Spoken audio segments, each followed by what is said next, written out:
আমরা সর্বশক্তিমান পরম করুণাময়ের কাছে শুকরিয়া গুজার করি বিএনপি সহ বিএনপি নেতৃত্বে যুগপৎ জোট তারা নিরঙ্কুশ সংখ্যাগরিষ্ঠতা পেয়েছে এবং বিএনপি চেয়ারম্যান তারেক রহমান যাকে বলে প্রধান প্রাইম মিনিস্টার ইলেক্ট অর্থাৎ সম্ভাব্য প্রধানমন্ত্রী হিসাবে আগামী সংসদে নির্বাচিত হবেন বলে সবাই প্রত্যাশা করছে।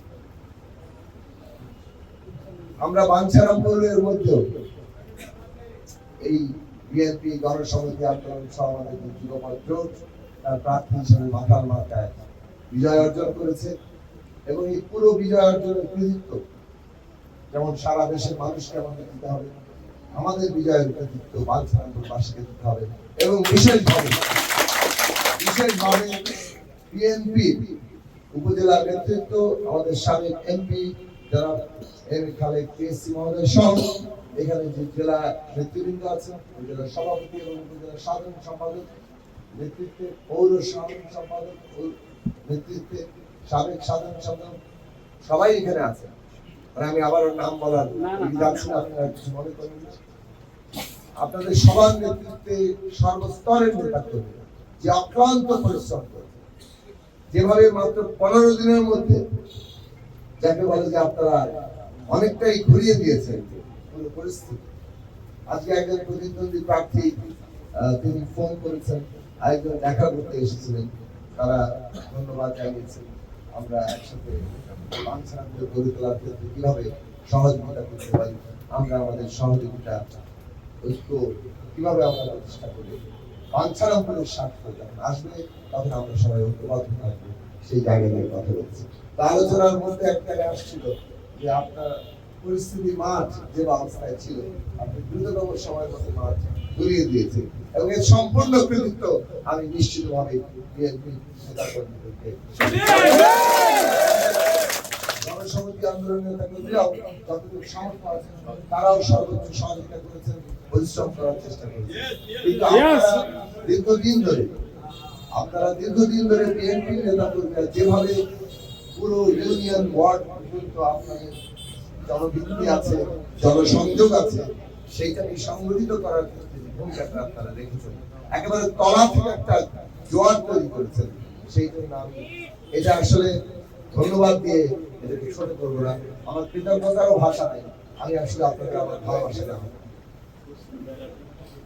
আমরা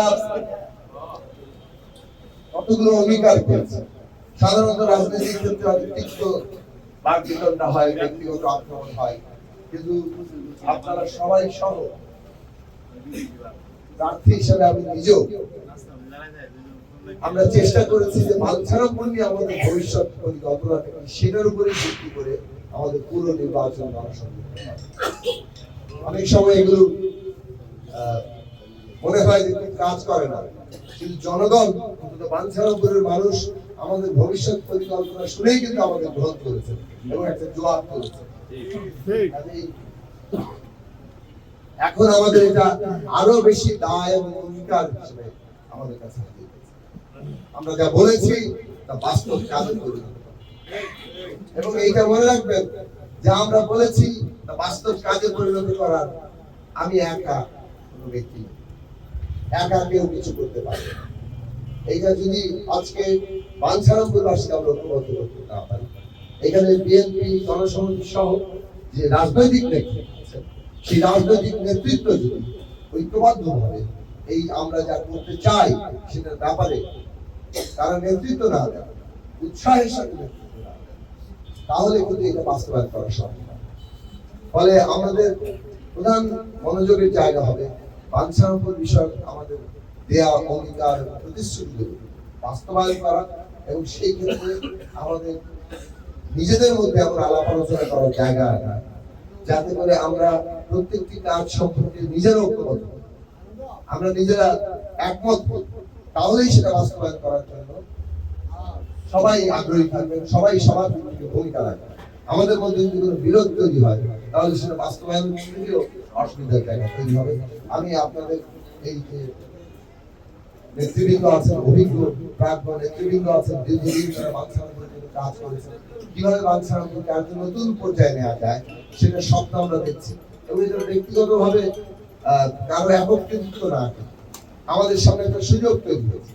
যে কথাটা আমরা বারবার বলেছি, মেঘনা নদীর ব্রিজ যদি হয় তাহলে পুরো বাংলাদেশের সামনে বাঞ্ছারামপুর উপজেলাটা একটা নতুন ভাবে উপস্থিত,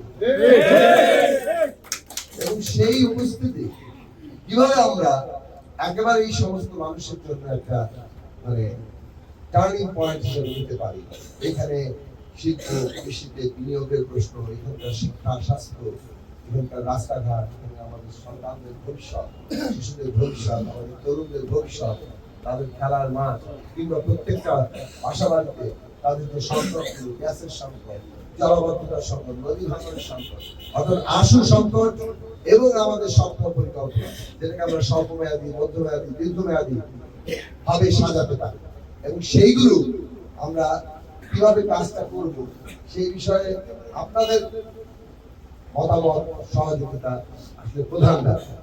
সেইটা আমি ব্যক্তিগতভাবে মনে প্রাণে মনে করি, এবং সেই জন্য যতটুকু সম্ভব এইটা এই সমন্বয়ের মধ্য দিয়ে আমরা এই কাজগুলো এগোবো। আমরা একটাই অনুরোধ করবো, রাজনীতি যখন আমরা করি সেখানে দল থাকে, দলের ভেতরেও দল থাকে, ঘোষিত উপদল থাকে, আবার অঘোষিত উপদল থাকে। পৃথিবীর আধুনিক গণতান্ত্রিক দেশগুলোতে কিন্তু ঘোষিত উপদল থাকে, একটা বড় দলে অনেকগুলো ফ্যাকশন থাকে, তারা ডিক্লেয়ার করা থাকে। আবার আমাদের দেশের প্র্যাকটিসে ডিক্লেয়ার করা থাকে না, কিন্তু অঘোষিত ভাবে চলে। দলে দলে যেমন দ্বন্দ্ব হতে পারে, মত পার্থক্য থাকে, দলের ভেতরে মত পার্থক্য থাকে, কিন্তু বাঞ্ছারামপুরের স্বার্থে আমরা সবাই এক। এই একটা জায়গা আমরা যদি তৈরি করতে পারি, তাহলে যে সুযোগ আমাদের সামনে এসছে বাংলাদেশ পুনর্গঠনের এবং তার অংশ হিসাবে বাঞ্ছারামপুর পুনর্গঠনের, সেইটাকে আমরা সর্বোচ্চ পর্যায়ে কাজে লাগাতে পারি। তো আমি আর বিশেষ কিছু কথা বলবো।